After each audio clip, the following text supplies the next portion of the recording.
히브리서 12장의 말씀 중에 이렇게 이제 5절로 11절까지의 말씀인데요. 주제는 그렇습니다. 이제 12장 7절의 말씀인데요. 너희가 참음은 징계를 받기 위함이라. 그런데 징계, 즉 훈육이죠.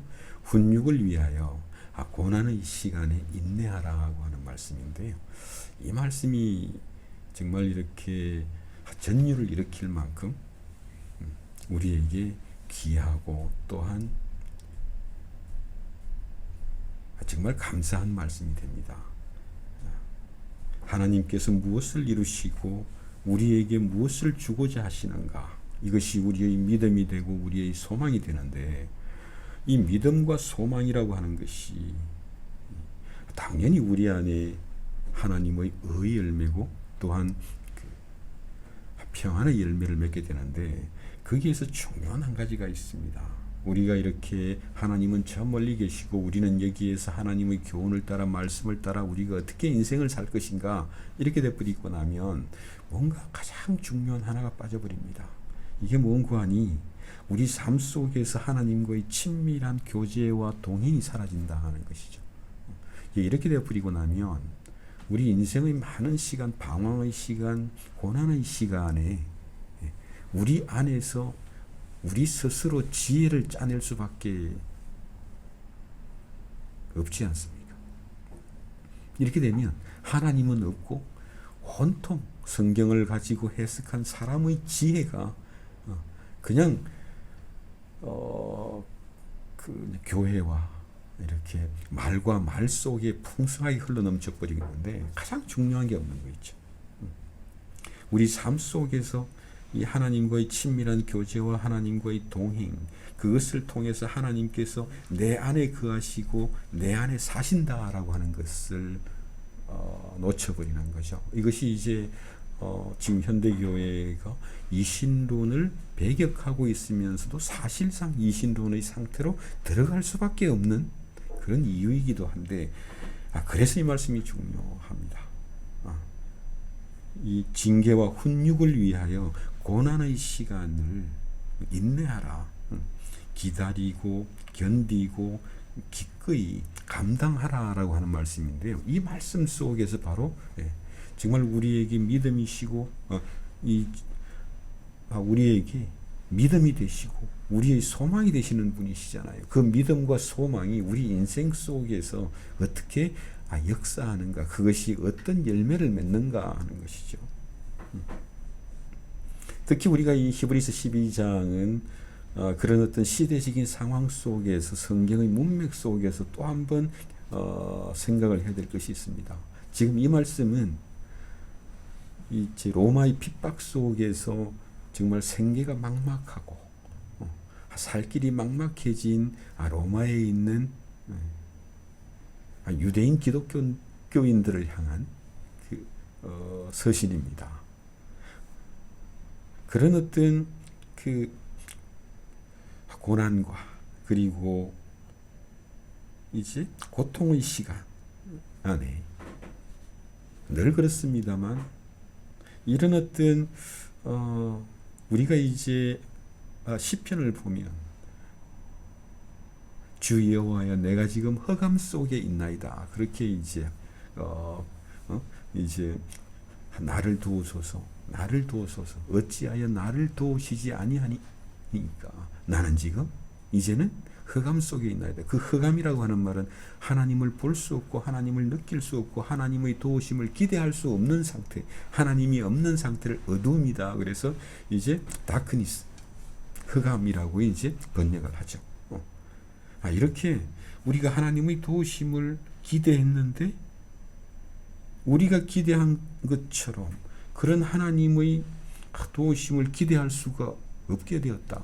그런데 여기서도 또 역시 문제는 있습니다. 우리가 하나님의 도우심을 기대한다. 우리가 고난의 시간, 고통의 시간, 어려운 시간에 하나님의 도우심을 기대한다라고 할 때 그런 어떤 기대를 가지고 무엇을 바라보냐고 하는 것이죠. 내 감정을 바라보고 내 주변 상황 속에서 하나님의 도우심을 찾고 있는 거거든요.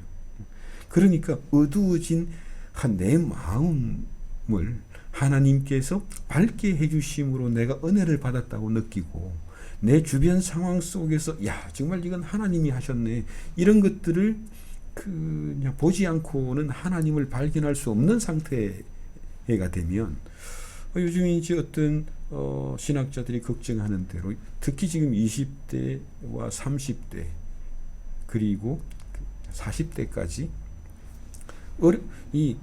어렸을 때부터 교회라고 하는 것은 이렇게 하면 안 돼, 이렇게 해야 돼, 이거 하지 마 이런 식으로 하나의 어떤 도덕주의적인 교훈을 받았기 때문에 내가 이렇게 안 하는 걸로 내가 이렇게 하는 걸로 자기의 의무를 다했다고 생각을 하고 그것이 제대로 작동하지 않으면 교회에 대한 또 그리고 신앙에 대한 하나님에 대한 이상한 죄책감을 가져버리는 거예요. 또 그런 어떤 죄책감이 있는 상태에서 인생의 불안과 두려움 때문에 우울해지고 어려워지고 힘들어지니까 이것을 뭔가 내 감정 속에서 하나님의 은혜를 발견하고 하나님의 도우심을 발견하고자 하는 그런 어떤 처절한 몸부림이 어떤 열린 예배라고 하는 형식으로 그렇게 표현되기도 하고 또 그런 상태에서 정말 자기 인생 속에서 하나님의 도우심을 기대하지 않으면서 문제는 내가 무엇을 어떻게 할 것인지가 내 신앙을 결정한다고 생각을 하니까 이 완전히 이신론의 상태가 되는 거죠. 그런 상태에서는 뭐 이신론이라고 하는 게 그냥 어려운 어떤 것들이 아니라 하나님이 나를 도우시고 나와 함께 하시고 나를 보호하시면 나를 인도하신다라고 하는 그것이 내 삶 속에서 완전히 빠져버리면 그건 이신론이 됩니다. 이것을 시편 기자들은 왜 하나님 나를 도우지 않습니까? 왜 하나님 나에게 말씀하지 아니하시고 나에게 은혜를 주지 않으십니까? 하나님이 없는 상태. 이것을 이제 흑암입니다. 정말 지금 내가 하나님의 빛이 없는 완전한 흑암 속에서 괴로워하며 정말 부들부들 떨면서 두려워하고 불안해하고 불만족한 그야말로 폭발 직전의 상태가 되는 것이죠. 하나님이 없다. 그리고 하나님이 없다고 하는 것은 하나님이 나를 외면하시고 하나님이 나에게 무관심하시고 하나님이 나를 버리신 것 같아. 그런 시간들이 우리 인생 중에 얼마나 많습니까? 우리가 하나님을 외면하는 시간도 많지만 정작 고난의 시간이 되고 고통의 시간이 되면 하나님의 도우심이 필요한데 하나님의 도우심을 아예 기대하지 않는 사람도 있고 내가 지금까지 살아봤는데 하나님이 나를 구체적으로 이렇게 정말 세밀하게 나를 도와주시고 이런 건 없다. 그러니까 십자가 예수 안에서 하나님께서 나를 구원하신 건 맞는데 내가 하나님의 도우심을 기대할 수는 않는다. 왜? 지금까지 내가 어렵고 힘들 때 하나님이 나를 도와주신 적이 없다고 굳게 믿고 있는 사람들이 있고 또 한편으로는 하나님 정말 도우심이 필요한데 하나님이 없는 거예요. 정말 그런 상태가 되면 하나님 왜 나를 안 도와주십니까? 왜 나를 이렇게 어렵고 슬프고 힘든 상황 속에 나를 버려두십니까? 이제는 나를 버리신 겁니까? 이것이 시편의 수많은 기자들의 입을 통한 한탄과 원망과 아우성으로 나타나는 것이거든요. 그런데 어떻게 보면 정말 하나님이 나를 좋아하실까? 하나님이 나를 기뻐하실까라고 하는 질문에 대해서 지지난주에도 한번 설교를 했습니다. 마찬가지로 우리 안에 있는 어떤 죄의식이라고 하는 것이 죄성이라고 하는 것이 계속해서 나에게 속삭이는 것 같아요. 하나님이 너를 도우실 리가 없다. 네 꼴을 생각해봐. 네가 잘한 게 뭐 있니? 네가 그 하나님의 일에 교회에 아니면 도덕적으로 윤리적으로 헌신한 게 뭐 있냐? 계속 나를 정죄하거든요. 그러니까 내 안에서 또 일어나는 소리는 우리는 잘 듣지 않습니까? 하나님이 나에게 뭐라고 하시고 말씀하시는지 그 소리는 잘 안 듣는데 내 안에서 아우성치는 불안, 불만, 두려움, 걱정, 염려의 그 아우성은 내가 잘 듣거든요. 그러니까 그 소리에 귀를 기울이고 그 소리를 가지고 하나님을 판단해 버리면 영원히 엉뚱한 곳으로 가버린다. 이처럼 우리 안에 있는 어떤 자기 인식이라고 하는 것이 하나님이 나를 버리실 것 같아. 하나님이 나를 싫어하실 것 같아. 하나님이 나를 외면하실 것 같아. 이런 것들이 있어가지고 내가 어려운 일을 덜컥 만나게 되면 하나님이 설마 나를 도우겠어? 하나님이 설마 나를 좋아하시겠어? 하나님이 나를 버리신 것 같아. 하나님은 나에게 무관심하실 거야. 무관심하시니까 이런 일이 생기죠. 이제 그때 느끼는 그 어떤 그 알 수 없는 배신감, 뭐 내가 한 것도 없는데 그 왜 갑자기 배신감을 느끼는 그런 이상한 일들이 우리 안에서 일어나는데요.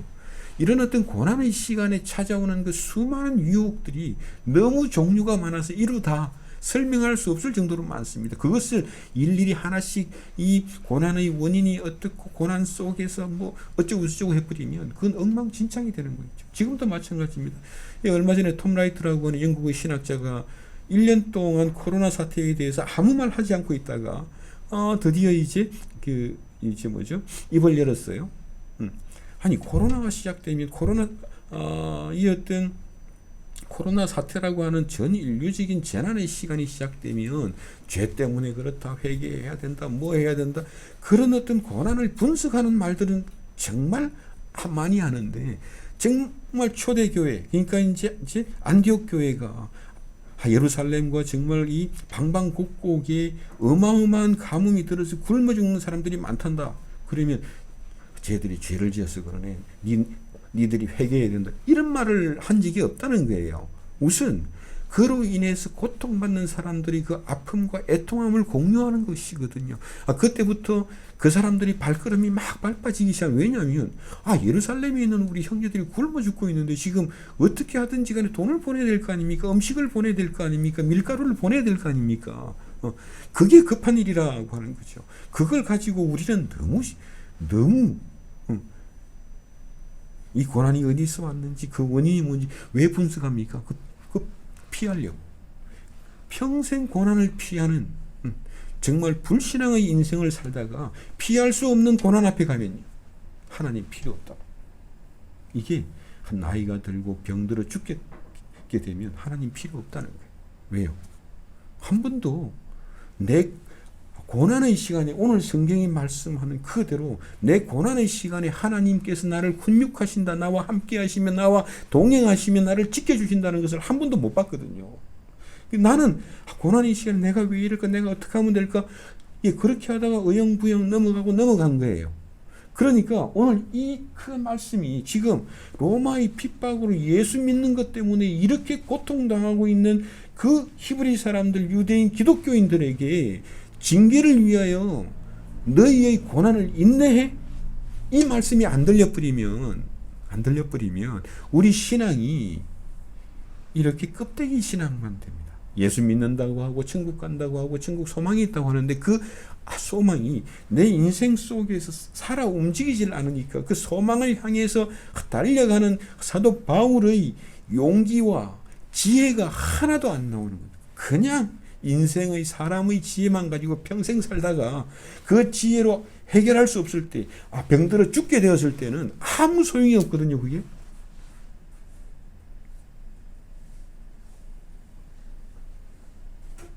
하나님이 나를 버리신다고요.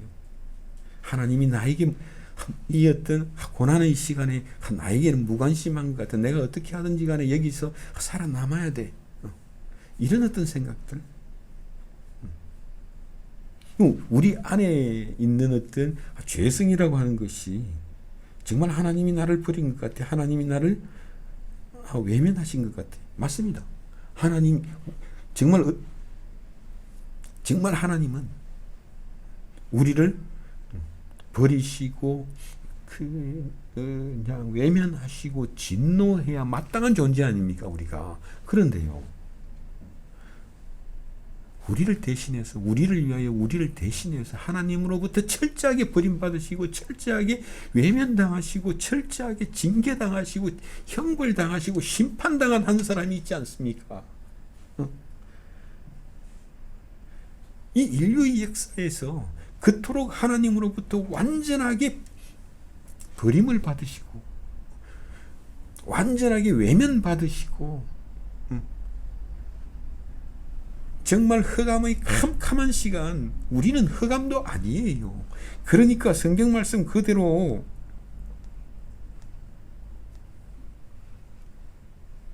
제6시로부터 온 땅에 어두움이 임하여 제9시까지 계속하더니 제9시쯤에 예수께서 크게 소리질러 가라사대 엘리 엘리 라마 사박다니, 하나님이여 하나님이여. 이때는 아버지도 아닙니다. 하나님이여 하나님이여 어찌하여 나를 버리시나이까. 하나님으로부터 완전한 버리심과 완전한 외면이 바로 지금 이 캄캄한 흑암의 시간에 우리 주 예수 그리스도에게 임하고 있는 것이죠.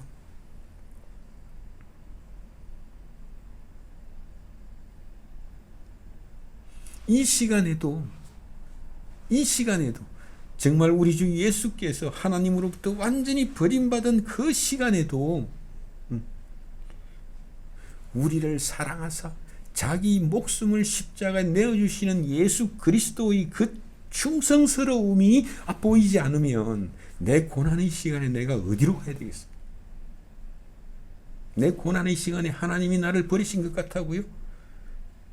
말은 안 하는데 하나님 나 좀 도와주세요 그러는데, 말은 그렇게 하는데 기도도 그렇게 하는데 하나님의 도우심을 눈꽃만큼도 기대하고 있지 않는 이 사악함이 어디서 오냐고요. 예수 믿는다고 하고 예수 소망도 있는 거 맞습니다. 맞아요.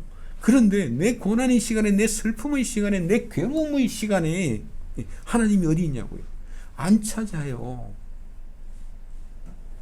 말은 찾는다고 하나님 이렇게 나를 도와주세요 그러는데 안 찾습니다. 그러니까 인생이 담대해지지 않는 거죠. 내가 어떤 고난이든지 간에 내가 정말 예수 안에서 하나님과 함께 하나님의 동행 안에서 내가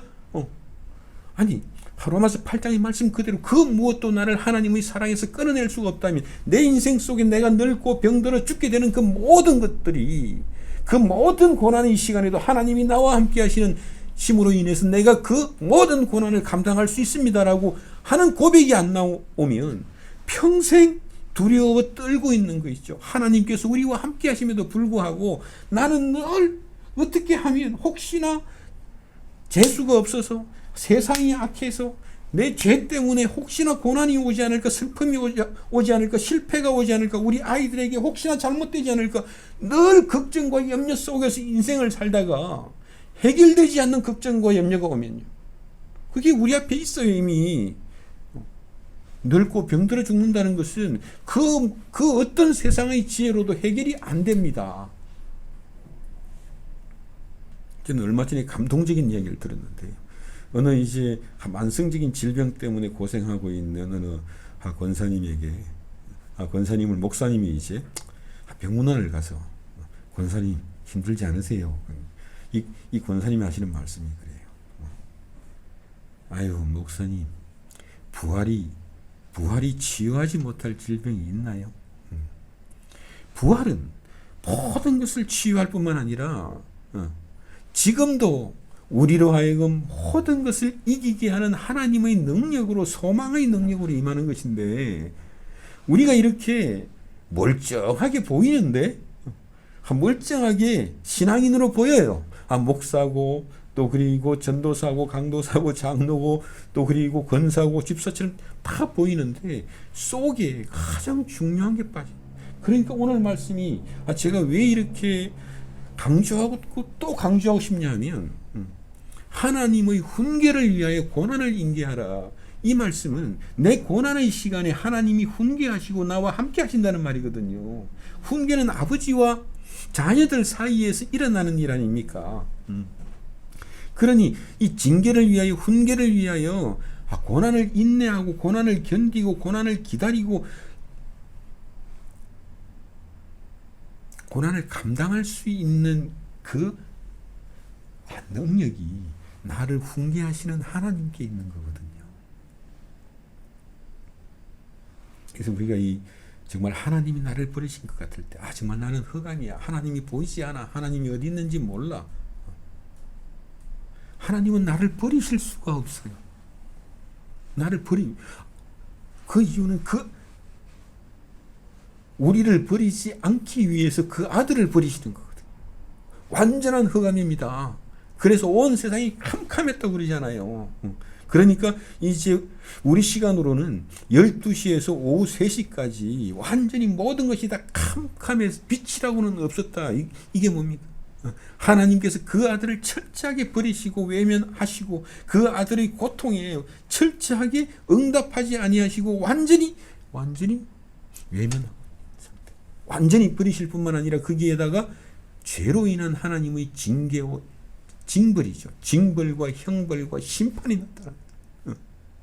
그 시간에도, 그 흑암의 시간에도 우리 주님은 우리를 버리지 아니하시고 그 시간을 감당하시고 견디시는 딱 하나의 이유는 하나님의 약속이죠.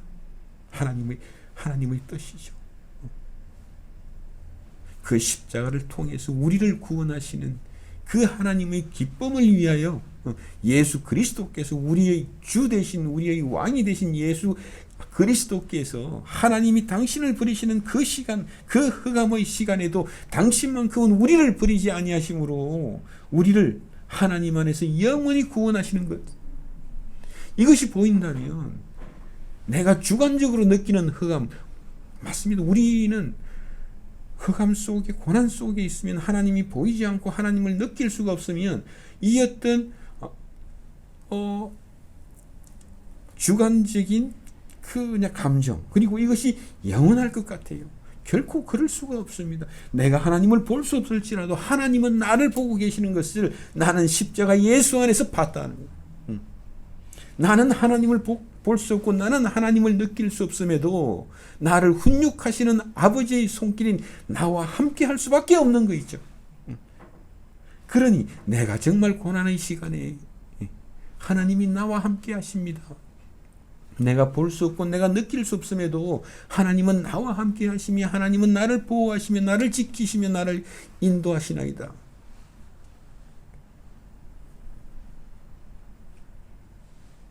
우리 안에 끊임없이 사탄의 음성이 들리는 거거든요. 너 이랬잖아. 너 저랬잖아. 맞다. 아니 사탄의 어떤 정죄가 옳은 말입니다. 사탄이 이제 욥을 정죄하는 다 옳은 말이잖아요. 이제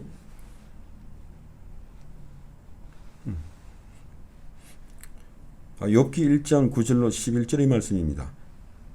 사탄이 여호와께 대답하여 가로되 욥이 어찌 까닭없이 하나님을 경외하리이까.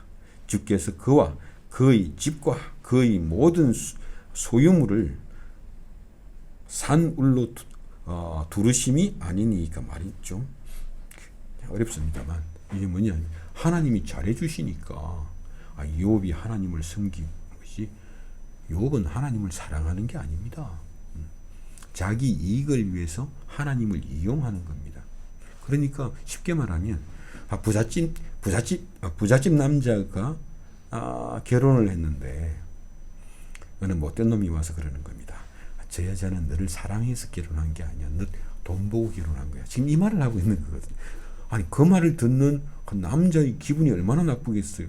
아니 저 여자가 나를 사랑해서 결혼한 게 아니고 내 돈을 보고 결혼했다고? 이렇게 되는 거죠. 지금 이제 이런 분위기가 여기서 지금 흘러나오는 겁니다. 이것처럼 틀린 말이 아닙니다. 일부분은.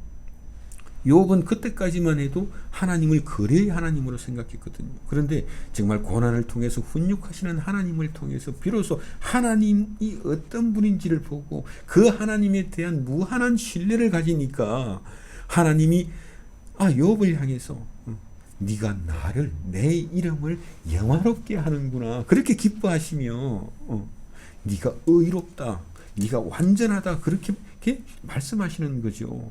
아니 그런데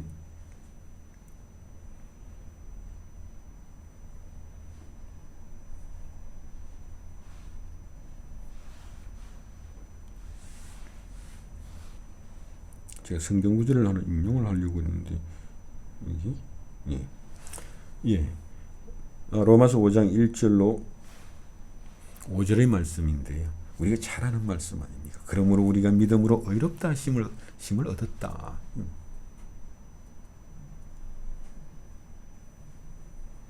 우리가 믿는다고 하는, 참 저는 이 말씀을 볼 때마다 제 지나온 이력이라고나 할까요? 제가 이 말씀 때문에 너무 오랜 시간을 방황했습니다. 이건 마틴 루트가 그러죠. 이 말씀 하나 때문에 자기는 수십 년을 방황하고 정말 고생 많이 했다고. 하나님이 나를 의롭다 하신다라고 하는 것은 우리 구주 예수 그리스도 안에서 우리를 구원하신 그 하나님의 행동을 보고 하나님 그렇게 우리를 구원하셨네요. 아멘 할 때, 그렇지, 네가 나를 그렇게 기뻐하고 감사하고 찬송할 때 하나님이 요백이 하신 말씀대로 네가 나를 영화롭게 하는구나. 이것이 하나님께서 넌 의로운 자야. 내가 너에게 요구한 게 바로 그거란다. 그 부분인데 이 평생 10년, 20년 이 말씀을 듣고 있어도 믿어야 의롭다고 해주시는 거구나. 늘 기브 앤 테이크로밖에 해석이 안 되는 거예요. 우리가 이 십자가 예수 안에서 우리를 구원하신 그 하나님을 보고 아멘.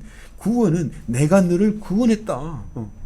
그 구원을 선포하시는 것이잖아요. 예수 그리스도의 죽음 안에서, 예수 그리스도의 부활 안에서 하나님께서 어떻게 우리를 구원하셨고 무엇을 약속하고 계신지를 보여주시는데, 정말 이 말씀이 죽으라고 안 들리니까 지금 제가 오늘 설교를 하면서도 지금 갓길로 빠져가지고 한 번 더 이제 말씀을 드리는 겁니다. 정말 이 말씀은 저도, 그리고 500년 전에 마틴 루터도 수없는 고민을 통해서 도무지 알아들을 수 없는 말인 거 있죠. 이것을 이신칭이라고 하는 겁니다. 오직 믿음으로 말미암아 의롭다 하심을 얻었다. 이것이 계속해서 뭔가 기브 앤 테이크로 내가 믿기만 하면 하나님이 나를 구원하시고 의롭다 하시는 거구나.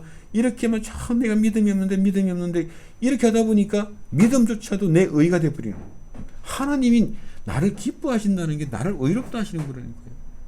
그러니까 정말 욥에게 네가 나를 영화롭게 하였다. 그게 뭐예요? 넌 의로운 자라는 거예요. 내가 너에게 요구한 게 바로 이걸 한다. 이걸로 나는 만족해. 하나님께서 우리를 구원하신 그 일을 보고 듣고 감사하고 기뻐할 때 바로 하나님의 의가 우리 안에 임한다 하는 거예요. 그러니 정말 우리가 믿음으로 의롭다 하심을 얻었은즉 우리 주 예수 그리스도로 말미암아 하나님과 평화를 누리자. 우리는 하나님과 정말 평화로운 상태. 이것이 이제 5절 중간점으로 가니까요. 하나님이 그 예수 그리스도를 당신의 아들을 화목제물로 내어주심으로 당신을 우리에게 화목시키셨다라고 하는 이상한 표현을 해요. 이게 뭡니까? 그 아들을 화목제사의 화목제물로 내어주심으로 말미암아 이제 우리와 화해하시고 화목하셨는데, 이것을 성경이 바울 사도가 어떻게 말하고 있냐면 하나님께서 당신의 아들을 십자가의 죽음에 내어주심으로 화목제사의 제물로 내어주심으로 당신께서 우리와 화목시키셨다. 이 말의 의미가 보이죠.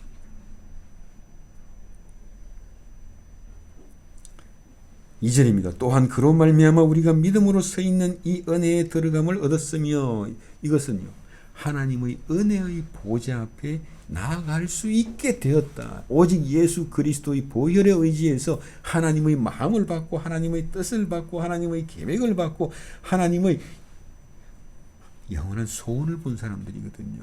그러니 정말 오직 예수 안에서, 예수를 통해서 우리에게 보여주신 하나님의 영광, 하나님의 소원, 하나님의 속성, 하나님의 섭리와 그 계획하심 앞에 우리가 나아가는 것, 그러니 하나님의 영광을 대면한다라고 하는 것이 추상적인 것이 아니라 너무나 구체적으로 우리 일상 속에서 그 우리를 용서하시고 우리를 불쌍히 여기시고 우리에게 자비를 베푸시는데 그 자비를 베푸시는 방식이 너무나 기이하지 않습니까? 정말 기이하거든요.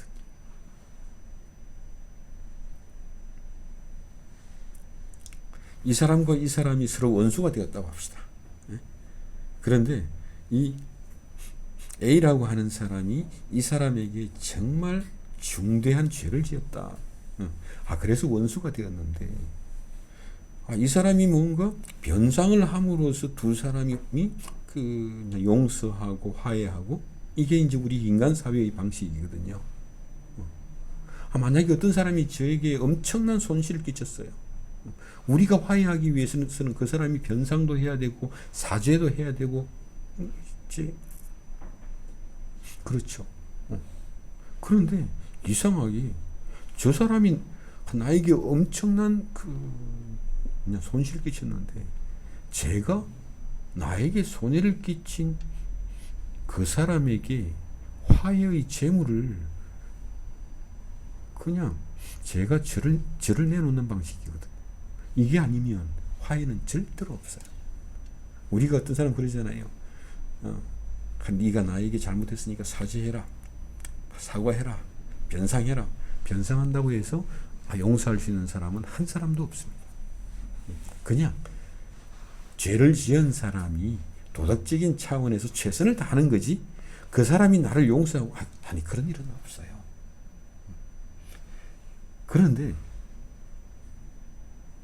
피해를 입은 내가 그 사람을 위해서 그 변상을 해버리면요, 그때는 전혀 다른 일이는. 그래서 말씀드리는 거예요. 이 하나님의 우리를 용서하는 이 하나님의 행동은 정말 기이하기 짝이 없는 거죠. 우리가 아담 안에서 모두가 다 하나님을 대적하고 하나님을 싫어하고 하나님을 미워하는 사람들이잖아요. 하나님 필요 없다는 사람들이지 않았습니까?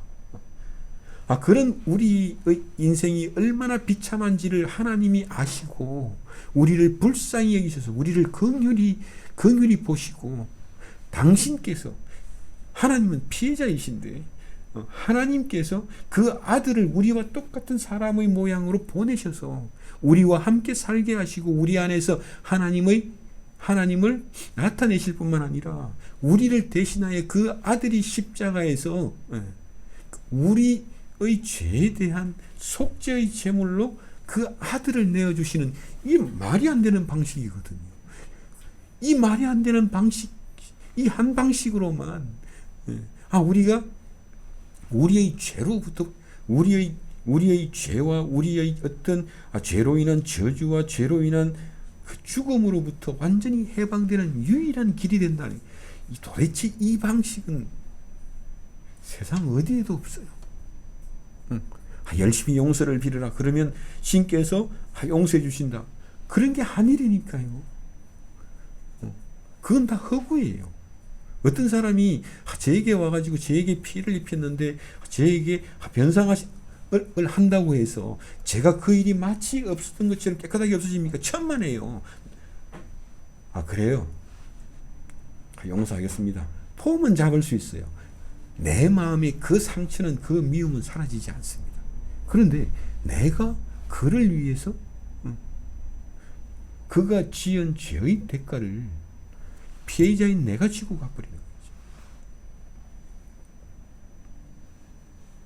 그런데 이렇게 우리가 은혜의 보좌 앞에 나아가면 하나님의 영광을 바라고 즐거워하는 이 일이 그냥 추상적인 언어가 아니죠. 이제는. 그렇죠? 우리가 5년 동안 이 이야기를 했습니다.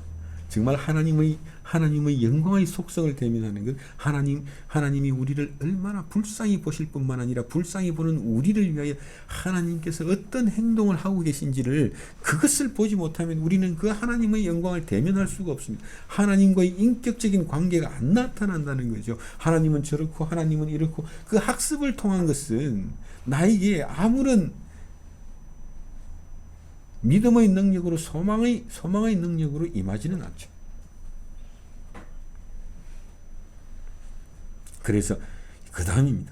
이렇게 우리가 하나님의 영광을 알고 영광을 대면하고 그 하나님과의 관계를 이렇게 알고 경험하고 누리는 것이 있다면 환난 중에도 즐거워하는 그 환난, 고난은 인내는 연단은 소망을 이루는 줄 압니다. 소망이 우리로 하여금 인내하게 할 뿐만 아니라 우리를 그 고난의 시간에 하나님의 훈계를 받게 만든다니까요. 하나님의 훈계가 하나님의 그 어떤 목적이 우리 삶 속에서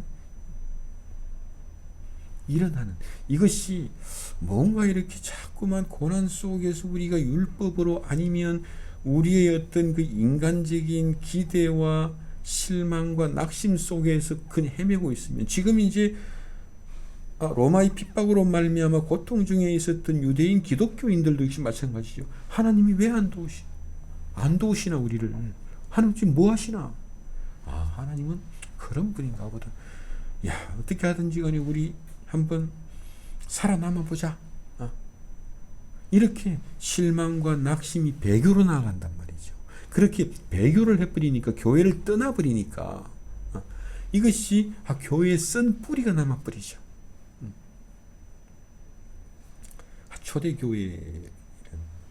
초대교회라고 하는 공동체에 누군가가 들어온다, 합류한다라고 하는 것은 사회적인 유익이라고 하는 것은 눈꼽만큼도 없잖아요.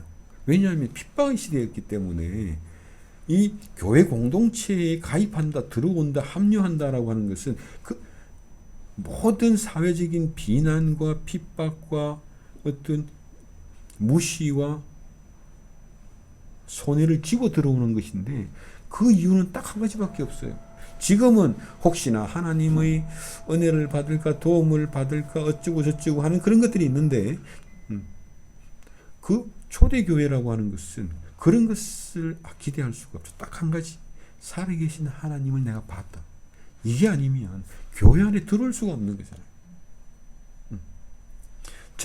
정말 살아계신 하나님과의 관계를 내가 봤고 그 하나님께서 우리를 어떻게 구원하셨는지를 봤다. 나를 구원하신 그 하나님께로 갈래. 이게 바로 교회 공동체에 합류하는 오직 한 가지 이유. 지금 우리 시대에는 너무나 엉뚱한 이유들이 많죠. 그럼에도 불구하고 이 로마의 핍박으로 말미암아 하나님의 도우심을 볼 수가 없어서 내가 이전에 만난 하나님은 추상명사가 되고 지금 내 현실 속에서 하나님을 볼 수 없다고 하는 거거든요. 여기서 얼마나 많은 이상한 논리들이 나옵니까? 네가 죄를 지어서 그렇다. 그러면 앞으로 죄만 안 지으면 내가 이런 고난을 다시 안 만날 수 있다는 거네. 그런 식으로 희망을 줘버리면 평생 내가 인생을 살면서 어떠한 고난이라도 하나님과 함께 하시고 하나님께서 나를 보호하시고 하나님이 나를 동행하시기 때문에 내 안에 주신 믿음과 소망이 어떤 고난도 정말 하나님 안에서 내가 감당할 수 있다고 하는 것이 보이지 않으면 내 인생에 자유해지지가 않습니다.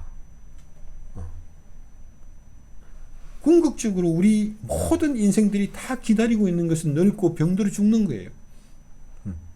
그거 어떻게 피하시려고 그래요?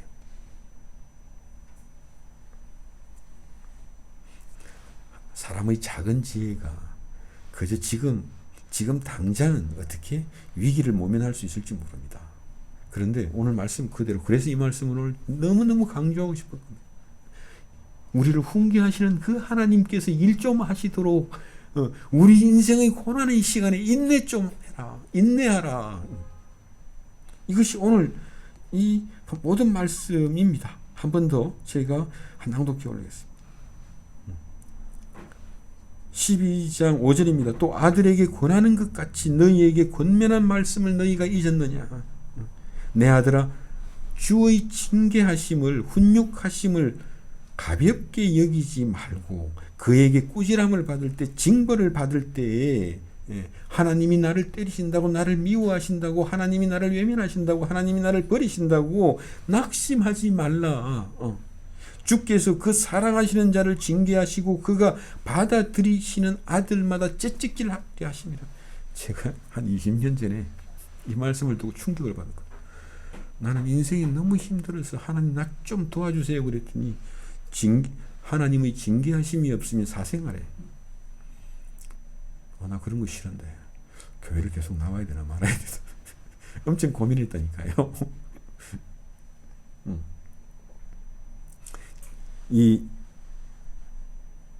너희가 참음은 징계를 받기 위함이라 그랬는데 이 징계라고 하면 왠지 비인격적이죠. 근데 훈육이라고 하면요 똑같은 말인데 인격적이잖아요. 이때는 이제 아버지의 이미지가 나타나죠. 그러니까 훈육을 위하여 우리를 훈육하시는 하나님을 위하여 이 정말 고난의 시간에 하나님을 바라고 기다리며 인내하라고 하는 이 지금 권면의 말씀은 하나님께서 훈육하신다는 거죠. 하나님께서 우리와 함께 하시고 우리의 처지를 아시고 우리의 상태를 아시고 우리와 동행하시며 우리를 결코 절대로 버리지 아니하신다. 절대로 하나님은 우리를 외면하지 아니하신다. 왜냐하면 예수 안에서 하나님의 버리심의 하나님이 그 아들을 버리시고 외면하시고 징벌하시고 저주하시고 진노하시는 것을 우리가 봤지 않습니까? 그 시간에도 우리 주님은 우리를 버리지 아니하셨거든요. 우리를 대신하여 하나님의 버리심을 받은 예수 안에서 어떻게 우리가 감히 하나님이 나를 버리셨나 나에게 무관심하시냐 이런 망발을 아무렇지도 않게 내 생각 속에 끊임없이 할 수 있냐는 거예요. 말이 안 되죠. 정말 말이 안 되는 겁니다. 이게 아니면 내 고난의 시간에 그저 내가 먹고 살기 위해서 열심히 뛰는 것 말고는 아무것도 안 남아요. 그렇게 먹고 살만해지면요 더 큰 고난이 기다리고 있죠. 어느 유명한 문학가가 그 시대의 그 나라의 왕 앞에 나와서 전하, 인생은 고통입니다. 다른 말을 하는 놈들은 전하께 약을 파는 놈들입니다. 우리 성경에도 그렇죠. 인생은 고생을 위하여 태어난다니. 아담 안에서 태어난 모든 인간의 비참과 고통이라고 하는 것은 우리가 다 보고 있지 않습니까? 어떻게 살아도 이렇게 살아도 저렇게 살아도 허무한 건 마찬가지고 어떻게 살아도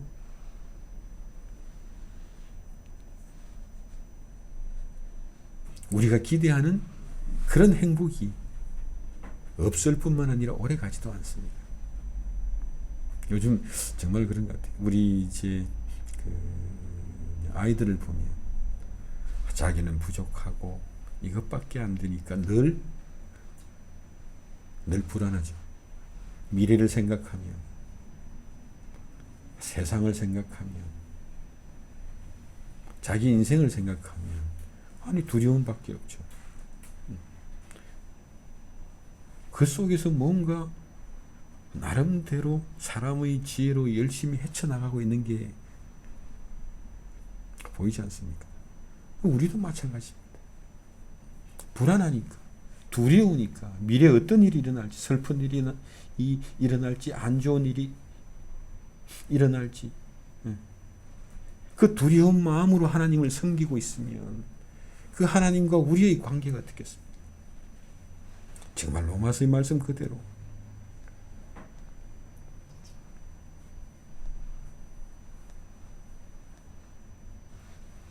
누가 우리를 그리스도의 사랑에서 끊으리요? 환난이나 공고나 핍박이나 기근이나 적신이나 위험이나 칼이냐? 어떤 것도 정말 나를 그 하나님의 사랑에서 끊을 수 없다면 우리를 위하여 그 아들을 내어주신 하나님께서 어찌 우리를 배척하고 미워하고 버리고 외면할 수 있냐? 우리를 위하여 그 아들을 내어주신 하나님이 우리를 위하여 무엇을 아끼시겠느냐? 아끼시지 않습니다. 근데 우리는 하나님이 왜 나를 안 도와주는지 도무지 이해할 수가 없는 거 있죠. 하나님 내게 왜 이러시냐고 도무지 이해할 수 없을 때가 또 얼마나 많습니까? 저는요, 어릴 때 우리 아버지께서 저를 일요일 아침이 되면 꼭 심부름을 시켜요. 저 산 위에 동네에 올라가가지고 이제 아버지 친구에게서 10원 받아오라는 거예요. 아니 그 10원 겨우 그거 받으러 저 위에까지 올라가서 잘 모르는 집에 들어가가지고 아저씨 열심히 부르면 아저씨가 또 아침에 또 안 나와요. 잘 겨우 기다리고 뭘 해서 이제 10원을 받아오네. 짜증 폭발이거든요. 근데 아버지가 가라 그러니까 안 갈 수도 없고 가기는 가야 되겠는데 그 안에 왕복하면 1시간 걸려요. 차 윗동네이기 때문에.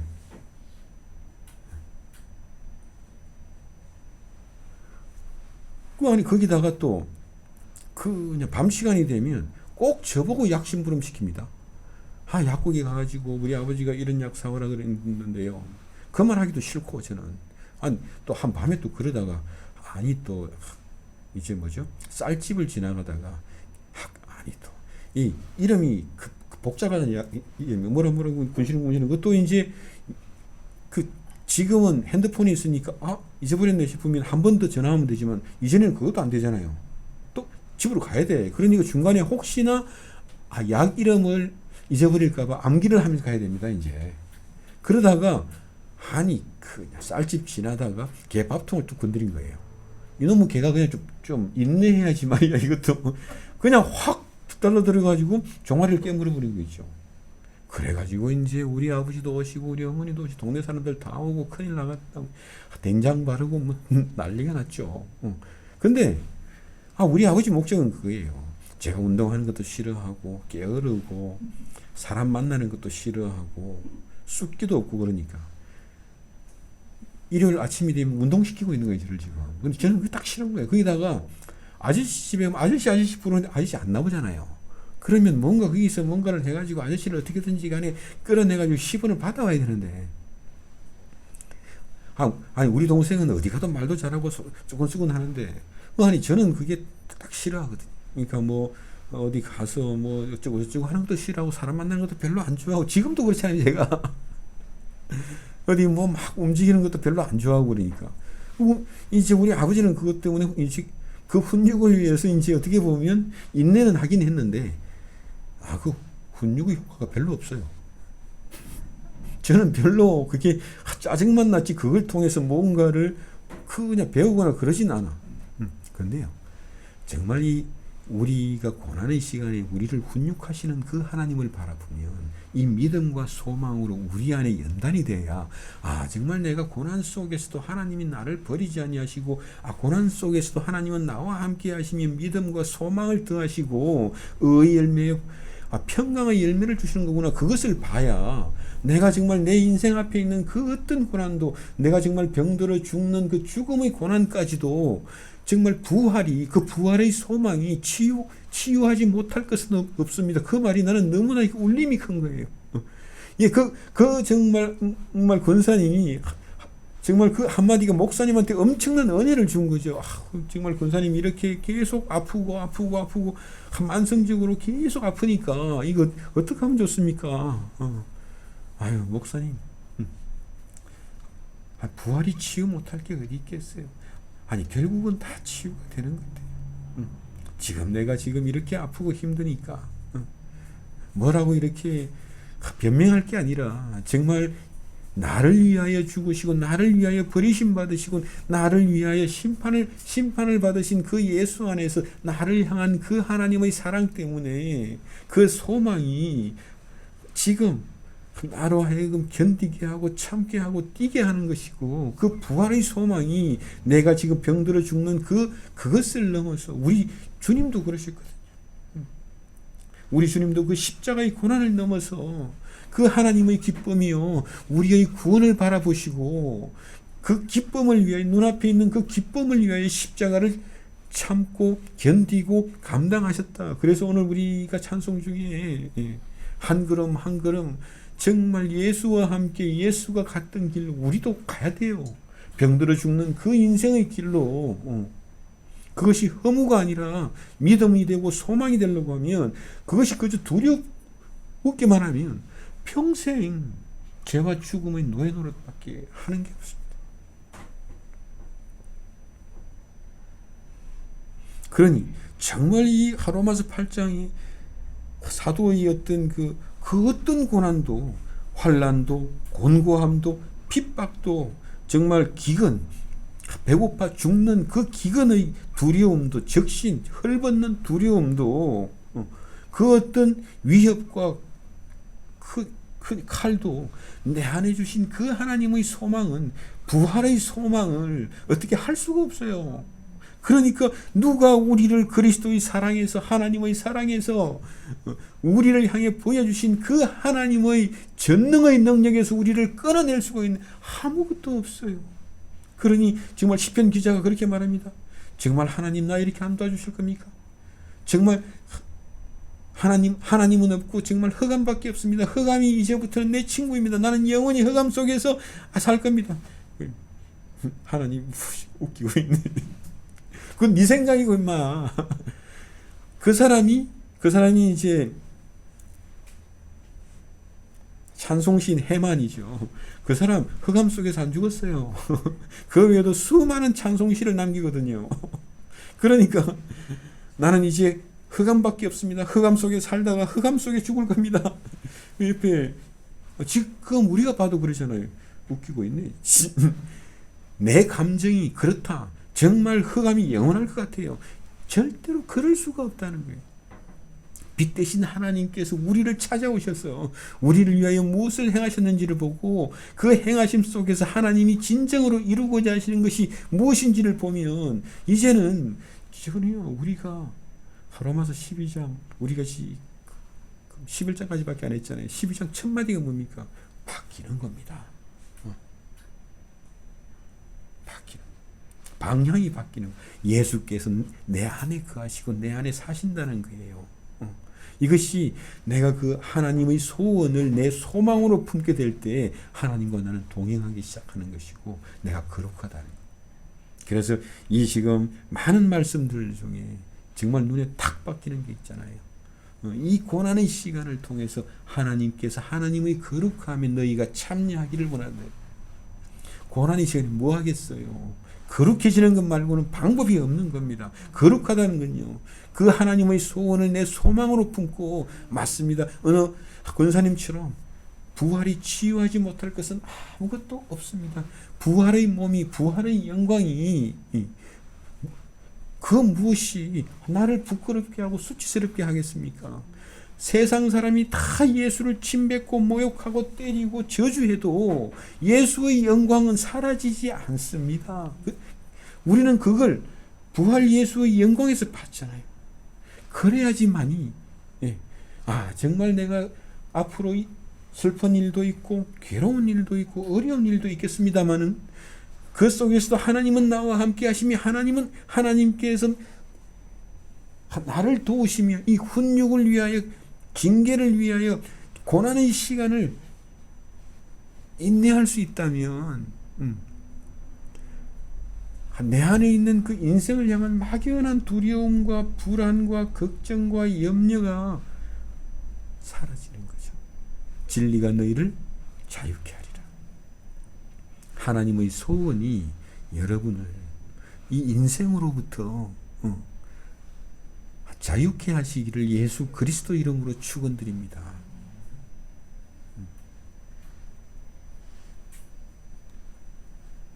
그래서 요셉의 이야기가 그렇죠. 형들은 나에게 악을 행하였으나 그 모든 것을 하나님은 선으로 바꾸셨나이다. 이 말이요. 그 권사님에게는 부활이 치유하지 못할 것이 없습니다. 그 말로 나타나는 것입니다. 그러면 요셉이 노예로 팔려갈 때도 하나님은 그와 함께 하셨고, 정말 감옥에 있을 때도 함께 하셨어요. 그리고 나서 총리가 되어서 그 아버지의 모든 식솔들이 자기로 인하여 구원받는 것을 보고 하나님의 뜻과 하나님의 계획이 어떠함을 비로소 확인하게 되죠. 그런 요셉에게 또다시 고난이 찾아온다면 요셉이 어떤 행동을 하겠습니까? 이것을 어떤 고난도 내가 예수로 말미암아 하나님 안에서 감당할 수 있나이다. 참을 수 있나이다, 인내할 수 있나이다, 연단할 수 있나이다, 이게 생기면 정말 그 인생이 어떨 것 같습니까? 한 번도 그렇게 해보신 적 없죠?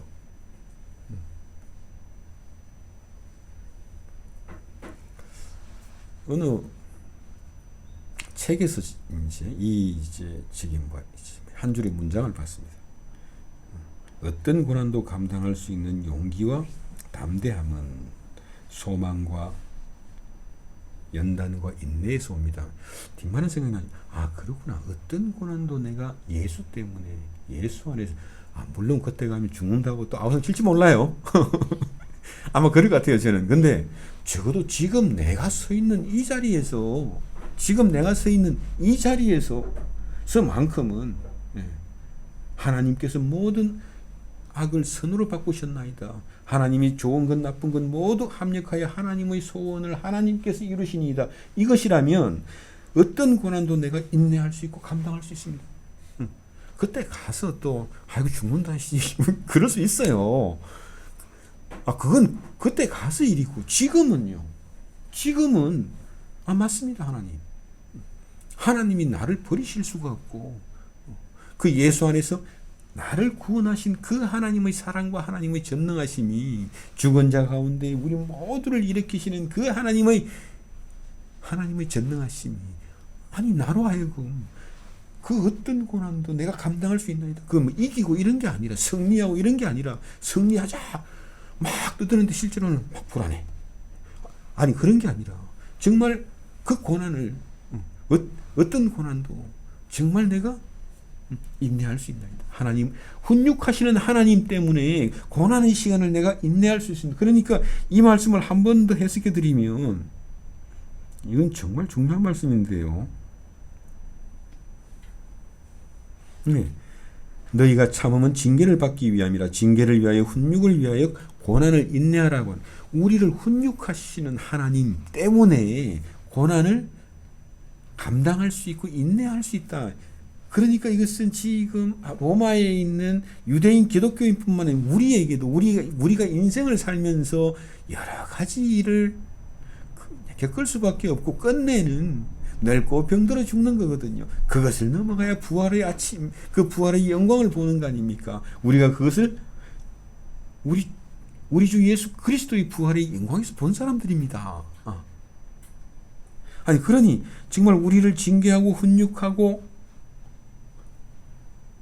우리와 함께 하시는 그 하나님 때문에 고난을 인내할 수 있다면 내 인생이 너무 가벼워지니까 나를 위하여 사는 인생이 아니라 정말 그 하나님의 소원을 위하여 사는 인생으로 바뀌는 거거든요.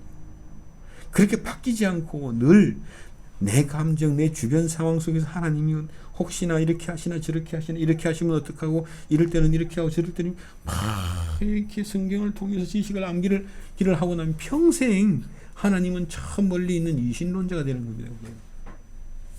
이 말씀이 너무너무 귀한 겁니다. 우리를 훈육하시는 하나님께서 살아계시기 때문에 우리가 고난의 시간을 인내할 수 있는 거예요. 그 하나님의 살아계심 때문에 너희가 고난의 시간을 인내할 수 있다. 로마의 핍박의 시간, 정말 생계가, 직장도 구할 수 없고 장사도 할 수 없는데, 정말 내가 이것을 나와 함께 하신 하나님이 나를 버리신 게 아니고 하나님께서 난 몰라, 이런 하나님이 아니시라니까요. 우리는 그런 하나님에 대한 이미지가 제 안에는 있습니다. 그러다 보니 조금만 수틀리면 하나님과 아무 관계없이 열심히 꼼지락거리고 있는 거예요. 제가 지금 이래가지고 이제 직장에서는 쫓겨나고 사람들은 일감을 주지도 않고 장사를 할 수도 없는 정말 막막한 상태에서도 그 지혜와 용기가 나옵니다. 이것이 안희숙 사모처럼 죽으면 죽으리라 라고 하는, 네가 나를 죽인다고?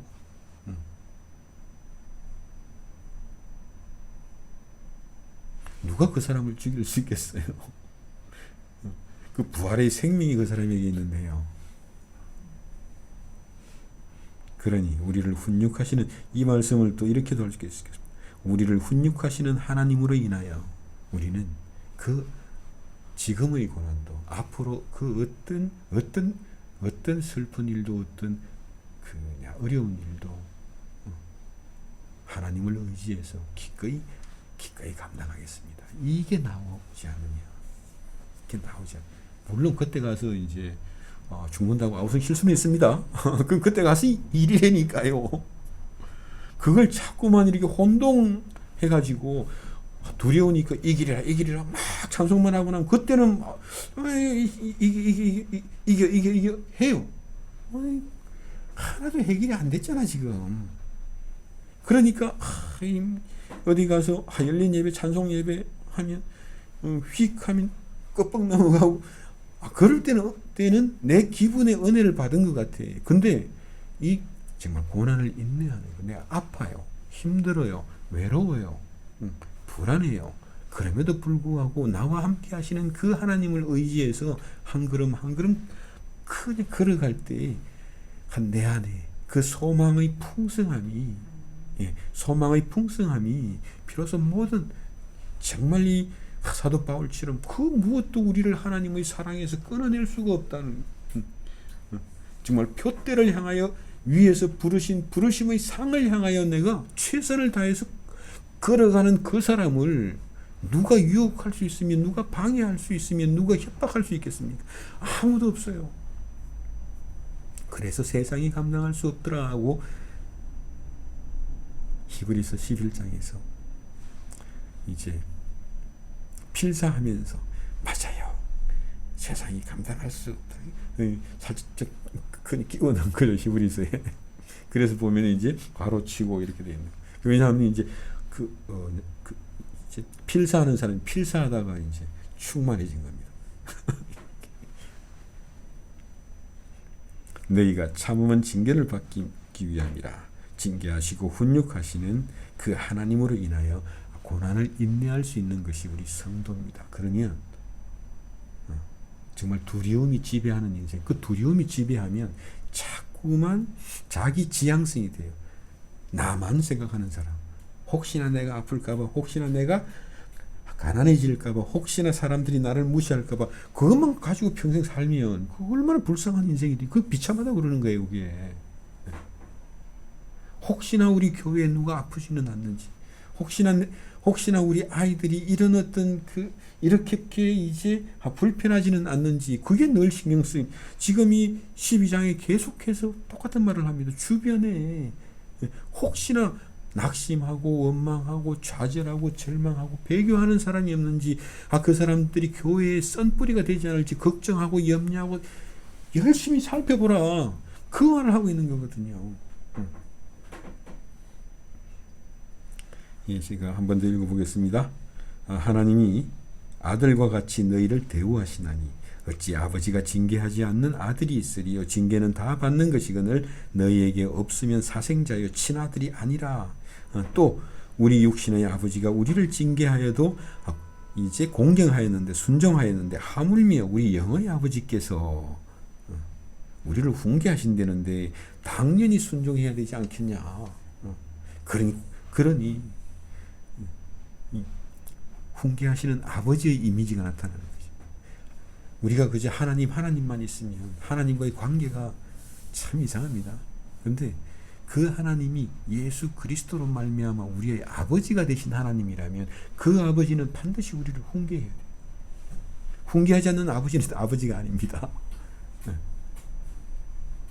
우리 육신의 아버지는 자기 욕심 때문에 이렇게 해라 저렇게 해라 했지만, 또 우리 육신의 아버지는 우리를 바꿀 수 있는 능력이 없었어요. 그러니까 우리 아버지는 저한테 계속 아침마다 쓸데없는 일을 시킵니다. 운동 1시간 한다고 해서 그 안에 건강해지고 씩씩해질 제가 아니야.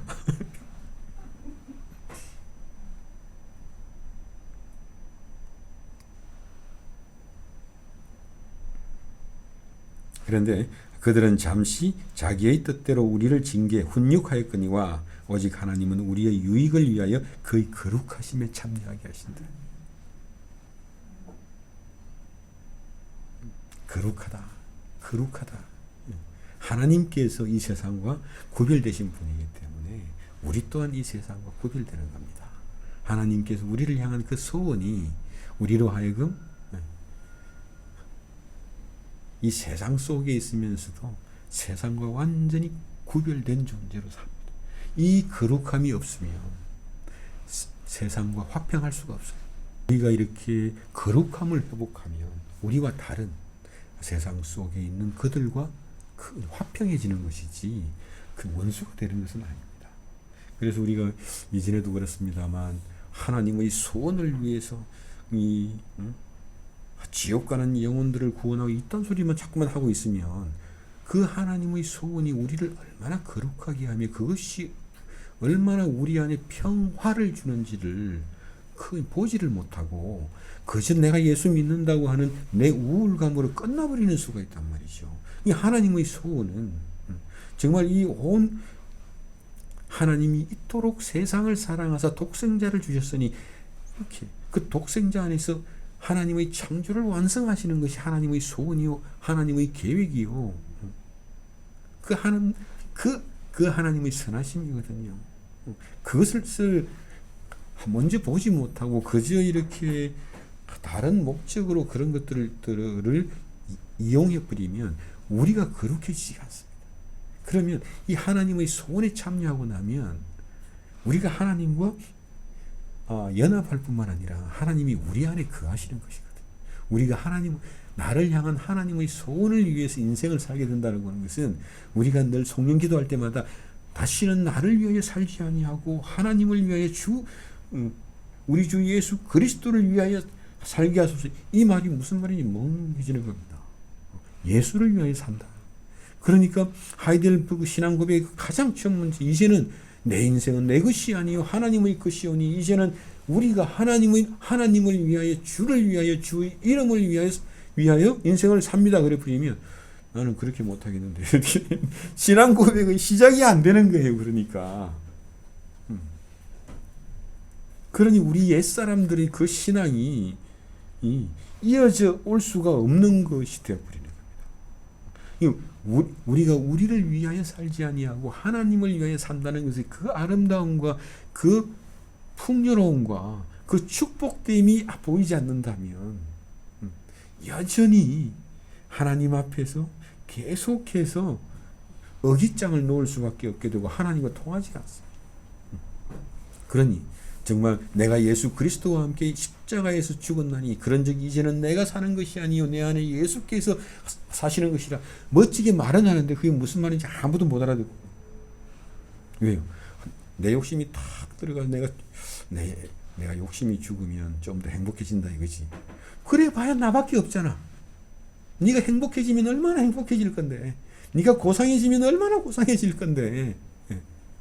그러니까 그런 어떤 자기 중심성이나 자기 지향성을 눈꽃만큼도 놓지 않고 내가 죽어서라도 내 욕심과 내 더러움과 내 죄를 죽여서라도 내가 반드시 훌륭한 사람이 되고 말 거야. 이건 뭐예요? 사탄이 되는 길.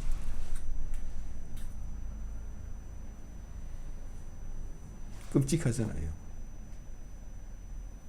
우리가 물론 그렇게 느낄 수 있어요. 정말 내가 내 욕심에서 해방되어야 되는 거구나. 내가 내 죄에서 정말 해방되어야 되는 거구나. 이게 그런데 그 전에 내가 정말 예수 그리스도와 함께 죄로 말미암아 죽었다라고 하는 것은 예수께서 우리를 위하여 십자가에서 죽으심으로 비로소 일어난 일이지, 그것을 내가 어떤 일을 통해서 율법으로 성취할 수 있는 일은 아닌데, 입으로는 율법이 아닙니다, 은혜입니다, 너희가 은혜로 시작해서 율법으로 완성하겠느냐, 다 말은 하는데 다 그러고 있는 거 있죠. 그러면 안 됩니다. 그러면 다 그러고 있고, 이신론 절대로 안 됩니다. 다 이신론자예요.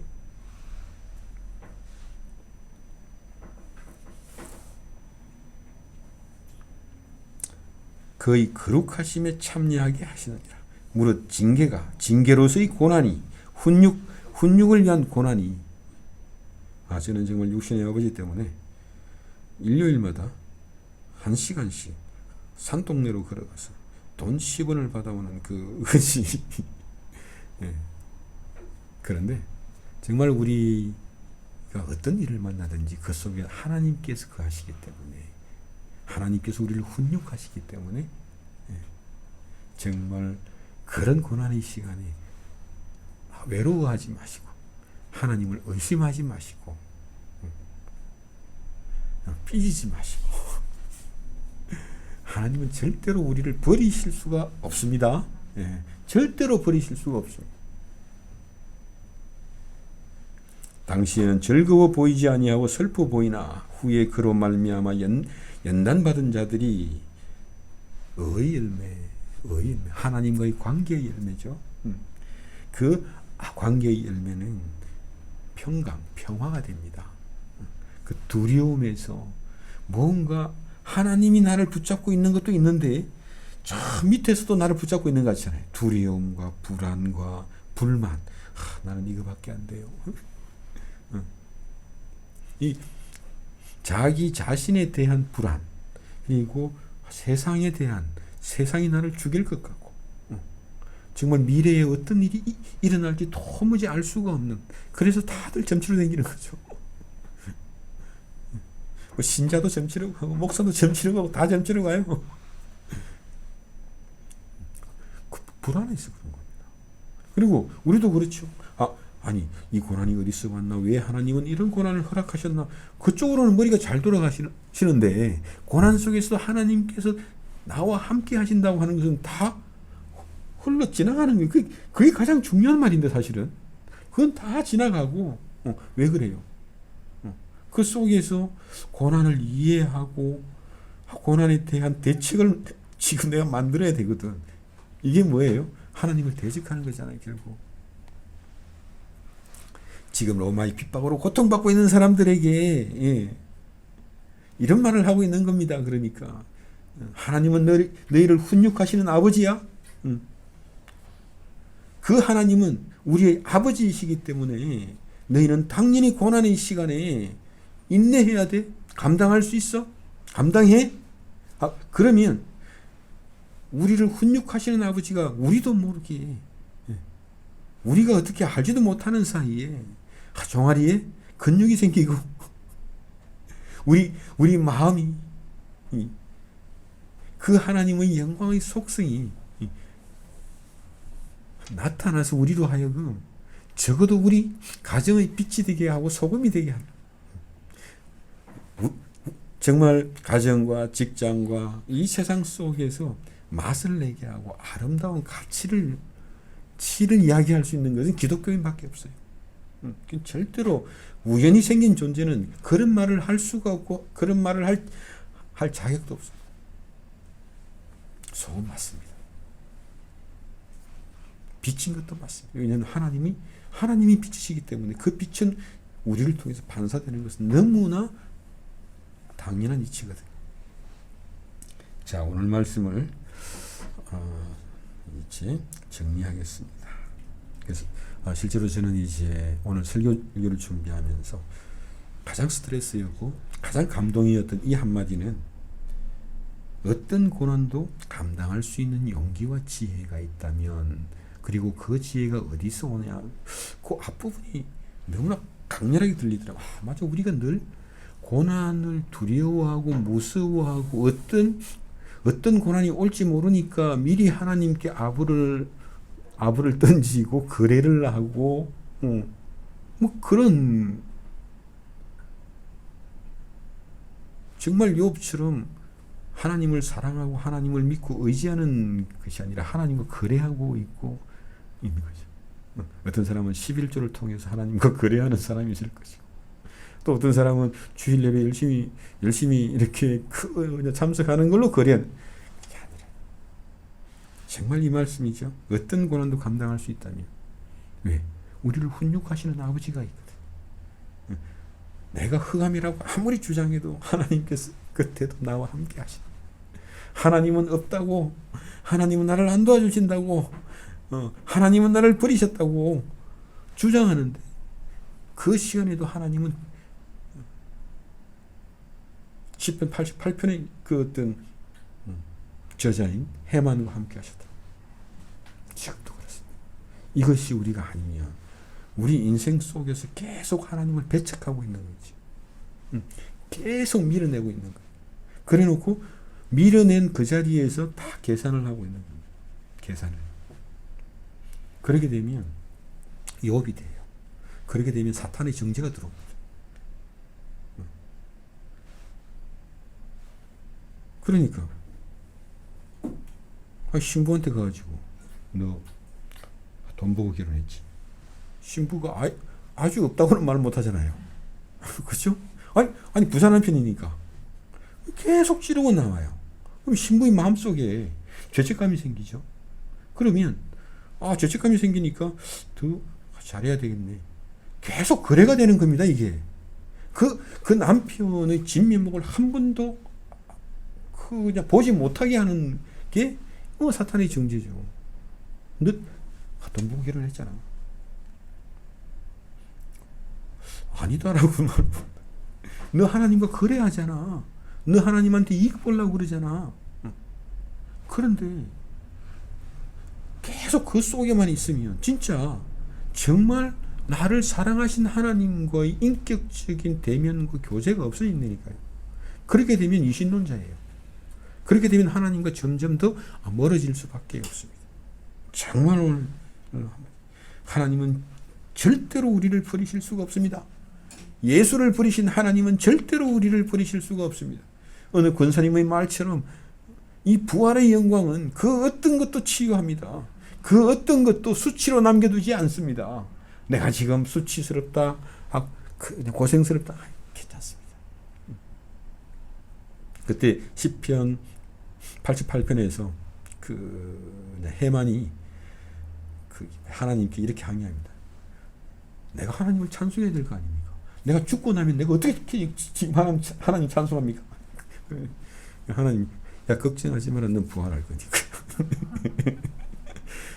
네가 살아있을 동안에 나 찬송 안 해도 돼. 나는 다 계획이 있어. 근데 정말 그 흑암의 시간 뒤에 그 사람이 그냥 평생 찬송 시인이었고 찬송하는 사람이에요.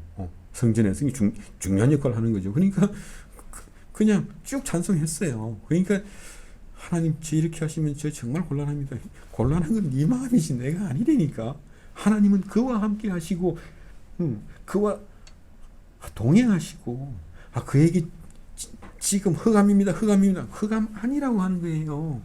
여러분들 흑암 아닙니다. 여러분이 아무것도 안 보이는 그 시간에도 하나님은 여러분과 함께 하십니다. 여러분의 고난의 시간에도 나 아파 죽겠는데 하나님이 함께 하십니다. 하나님은 우리 주님은 우리가 당한 모든 고난을 다 이 땅에 오셔서 겪으신 분이기 때문에 그분이 우리와 함께 하신다는 것은 나사로의 죽음을 보고 슬퍼하시며 우시는 예수님이 우리와 함께 하시는 것이거든요. 그분이 우리의 소망이 되고 우리의 믿음이 되면 정말 제가 오늘 드리고 싶은 이 한마디, 어떤 고난도 정말 감당할 수 있습니다. 아니 그때 가서 울어도 됩니다. 그때 가서 죽는다고 아우성 쳐도 됩니다. 그러나 지금 이 자리에서만큼은 정말 아버지 때문에, 나를 훈육하시는 아버지 때문에 그 어떤 고난도, 기근도, 환난도, 적신도, 칼도, 그 어떤 것도 나를 아버지의 사랑에서 끊어낼 수가 없다고 하는 것은 분명하지 않습니까? 그니 미래의 고난을 걱정하고, 미리 걱정하고, 염려하고, 대비하고, 두려워할 게 아니라 하나님 안에서 내가 어떤 고난도, 적신도, 기근도, 환난도, 모든 것도 나를 불쌍히 여기시고 나를 도우시며 나와 함께 하시는 그 아버지이신 하나님 때문에 고난의 이 시간을 기꺼이 감당할 수 있습니다.